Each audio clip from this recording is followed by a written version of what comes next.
Good morning students. हमारे जो legal history का जो पहला लेक्चर है उसमें हमने डिस्कस किया था कि ईस्ट इंडिया कंपनी का गठन कैसे हुआ, क्या उसके उद्देश्य थे, किस वजह से कंपनी का गठन किया गया और क्या क्या कहाँ कहाँ उसने व्यापार किया और उसके जो प्रोविजंस थे 1600 के वो हमने देखे थे। अब आगे हम बात करते हैं कि ईस्ट इंडिया कंपनी भारत में कब आई। ईस्ट इंडिया कंपनी स्टार्टिंग के अंदर सबसे पहले सूरत में आई। सूरत में आके उसने अपना व्यापारिक केंद्र स्थापित किया। व्यापारिक केंद्र स्थापित किया सूरत के अंदर, लेकिन धीरे धीरे कंपनी का उद्देश्य हमेशा ही व्यापार करना था। कंपनी का उद्देश्य कभी शासन करना नहीं रहा था, लेकिन धीरे धीरे जैसे जैसे कंपनी का व्यापार बढ़ता गया और भारत की जो स्थिति कंपनी ने देखी उसके आधार पे उन्होंने धीरे धीरे यहाँ पे लोगों पे शासन करना स्टार्ट कर दिया। सूरत में कंपनी का आगमन कैसे हुआ? उस टाइम जो यहाँ के मुगल बादशाह थे वो थे जहांगीर। जहांगीर के शासनकाल में कंपनी भारत में आई। और इससे पहले क्या है कि हमने पिछली बार पढ़ा था कि 1600 का जो चार्टर था उसके अंदर ये था कि कंपनी का जो कार्यकाल है वो 15 साल के लिए तय किया था और 2 साल का पूर्व नोटिस देके, सूचना देके उसको समाप्त कर सकते हैं अगर कंपनी का कारोबार लाभप्रद नहीं रहा। लेकिन 1609 का एक चार्टर आया था जिसमें जो ब्रिटेन का सम्राट है उसने क्या किया, कंपनी का फायदा देखते हुए भी कंपनी को जिस उद्देश्य के लिए बनाया उस उद्देश्य को देखते हुए कंपनी का जो कारोबार था, जो बिजनेस था वो लाभप्रद रहा, काफ़ी प्रॉफिट रहा उसमें। तो उसने क्या किया कि कंपनी का जो कार्यकाल था वो अनिश्चित काल कर दिया, लेकिन एक कंडीशन डाल दी कि 3 साल की पूर्व सूचना देके समाप्त कर सकते हैं अगर कंपनी को नुकसान होता है या कंपनी का काम फायदे में नहीं रहता। अब कंपनी भारत में आई तो यहाँ के जो सम्राट थे वो जहांगीर थे। कंपनी को अगर भारत में आना है तो इनसे परमिशन लेनी पड़ेगी। ये प्राचीन समय में ये सिस्टम था कि वहाँ का जो राजा होता था उससे इजाज़त लेके आप कोई काम कर सकते थे। ठीक है। सूरत के अंदर पहले पुर्तगाली थे, पुर्तगालियों का राज था सूरत के अंदर। अंग्रेज यहाँ पे आए, आते ही उन्होंने पुर्तगालियों से युद्ध किया और पुर्तगालियों को यहाँ से खदेड़ दिया। तो अंग्रेज़ों की तरफ जहांगीर का ध्यान आकर्षित हुआ क्योंकि अंग्रेज विजेता थे और पुर्तगाल वालों से ज़्यादा पावरफुल थे। ठीक है।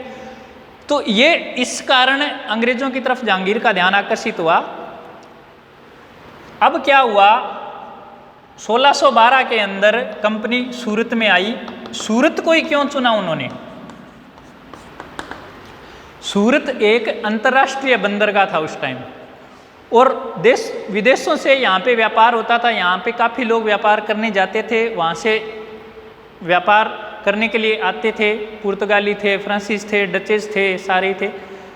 तो वो यहाँ पे व्यापार करने के लिए भी आते थे और यहाँ से जाते थे। तो एक सूरत का उद्देश्य अंतर्राष्ट्रीय बंदरगाह होने की वजह से था और पुराने समय में जो व्यापार होता था वो समुद्र के थ्रू ही होता था, समुद्र के रास्तों से ही व्यापार होता था। तो कंपनी को यहाँ पे अगर सबसे पहले उन्होंने सूरत में आके एक फैक्ट्री स्थापित की।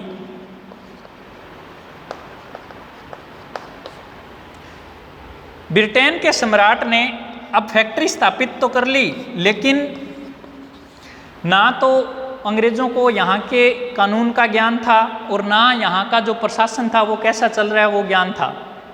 किसी टाइप का उनको ज्ञान नहीं था।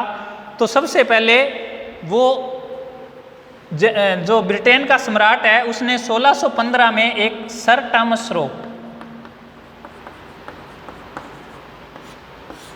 टॉमस रो को जहांगीर से मिलने के लिए भेजा ताकि वहाँ पे कंपनी को व्यापार करने के लिए अनुमति ले सके।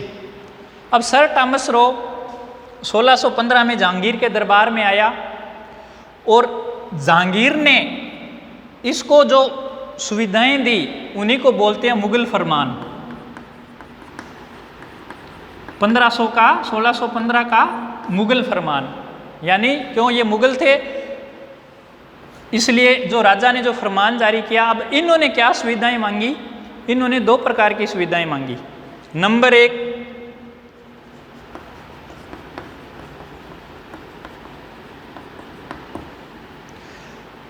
अंग्रेजों ने यहाँ आके जहांगीर के दरबार में जो मांग रखी वो पहली ये रखी कि हम यहाँ पे हमारा ही धर्म, हमारी परंपराएं और हमारे ही रीति रिवाजों का पालन करेंगे। दूसरी क्या चीज मांगी कि फैक्ट्री के जो आंतरिक मामले हैं, यानी अंग्रेजों के बीच में आपस में जो विवाद होंगे वो अंग्रेजी विधि के द्वारा निपटाए जाएंगे। यानी इंग्लैंड का जो कानून था उसी के आधार पे विवाद निपटाना। तीसरी क्या थी कि अगर विवाद अंग्रेजों और भारतीय के बीच में है तो क्योंकि यहाँ पे उनको विधि का ज्ञान नहीं था, स्थानीय विधि का ज्ञान नहीं था, अंग्रेजी विधि का ज्ञान था, और ये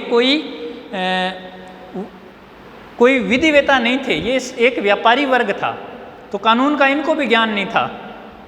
ठीक है, लेकिन कंपनी का प्रशासन चलाने के लिए सामान्य प्रशासन भी इनको करना पड़ता था और न्यायिक प्रशासन भी इनको करना पड़ता था। 2 प्रकार के ये प्रशासन चलाते थे।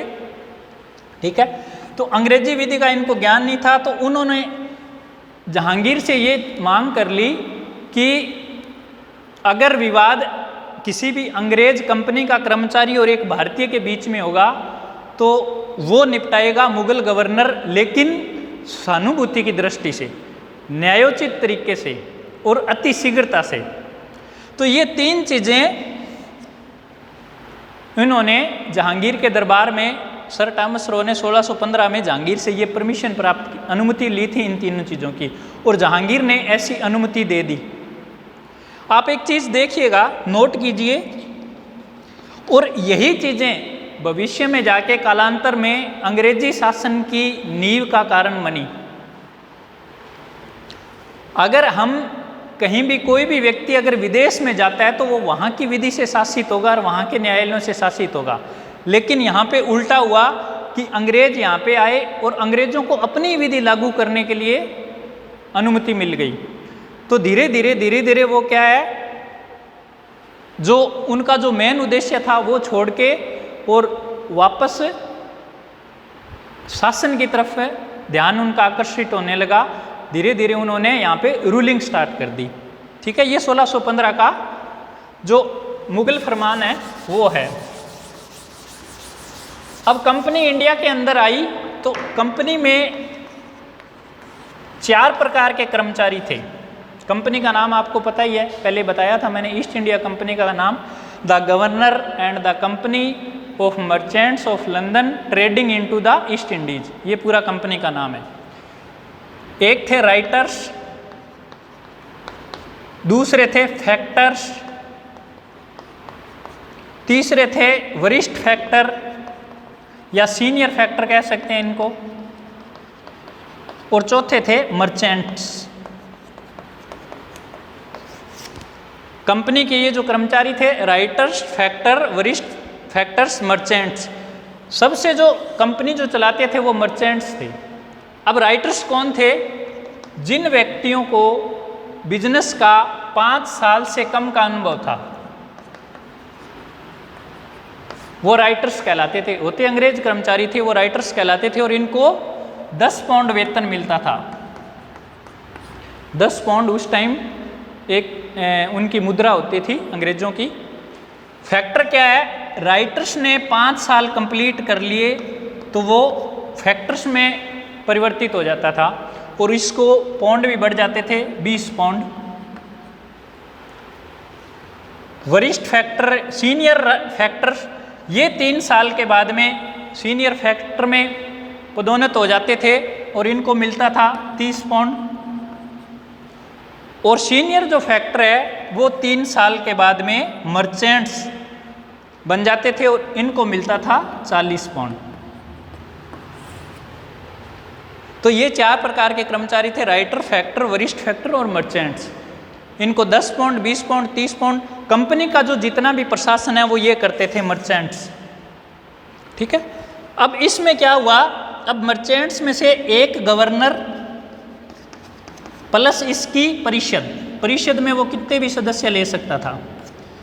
कंपनी का हमने स्ट्रक्चर देखा था उस टाइम, इंग्लैंड के अंदर जो कंपनी का गठन किया गया था, 1 प्लस 24 व्यक्ति थे। यहाँ पे एक गवर्नर और उसकी परिषद के सदस्य, इनको यही व्यक्ति चुनते थे, गवर्नर और परिषद की जो इनका जो सदस्य था वो यही व्यक्ति मर्चेंट्स ही हुआ करते थे जो कंपनी का प्रशासन चलाते थे। अब ये कंपनी की स्ट्रक्चर थी। अब कंपनी 1612 के अंदर सूरत में आ गई और व्यापार प्रारंभ कर दिया।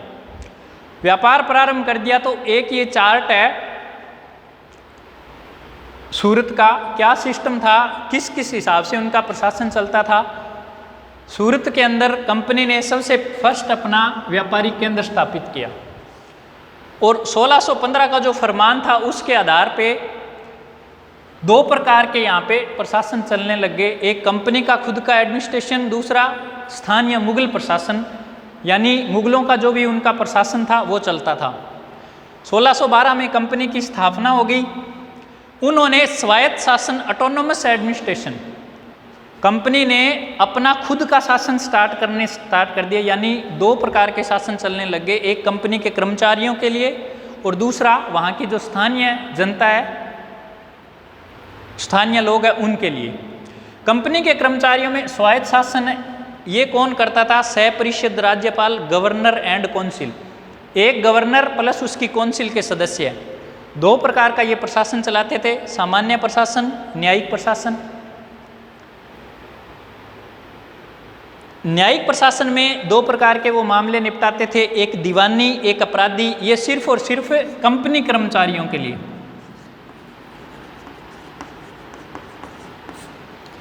दीवानी और आपराधिक। दीवानी सभी प्रकार के दीवानी विवाद सह परिषद, राज्यपाल और गवर्नर एंड काउंसिल निपटाती थी। आपराधिक मामले में छोटे अपराधों के लिए सजा देने का अधिकार कंपनी को था, गवर्नर परिषद को था। लेकिन बड़ा अगर कोई अपराध कर दिया तो उसकी सुनवाई इंग्लैंड में होती थी। यहाँ पे उसका सामान जब्त करके उसको इंग्लैंड भेज देते थे और अंग्रेजी कानून के हिसाब से वहाँ पे उनका वाद चलता था। स्थानीय मुगल प्रशासन में 2 प्रकार, जो पहले जो व्यवस्था थी वो मुगल गवर्नर यानी एक व्यक्ति था, उसको मुगल राज्यपाल कहते थे, वो चलाता था। 2 प्रकार के वो प्रशासन करता था, सामान्य प्रशासन और न्यायिक प्रशासन। दीवानी प्रकार के मामले और आपराधिक प्रकार के 2 प्रकार के मामले थे। दीवानी मामलों में व्यक्तिगत विधि चलती थी। अगर हिंदू है तो उसके लिए पंडित की हेल्प लेते थे, अगर मुस्लिम है तो उसके लिए काजी, मुफ्ती, इनकी हेल्प लेते थे। और आपराधिक फौजदारी विधि, ये मुगलों का जो प्रशासन था, मुगलों की विधि से, मुगलिया विधि बोल देते हैं इसको, उसके आधार पे ये इसका प्रशासन चलता था।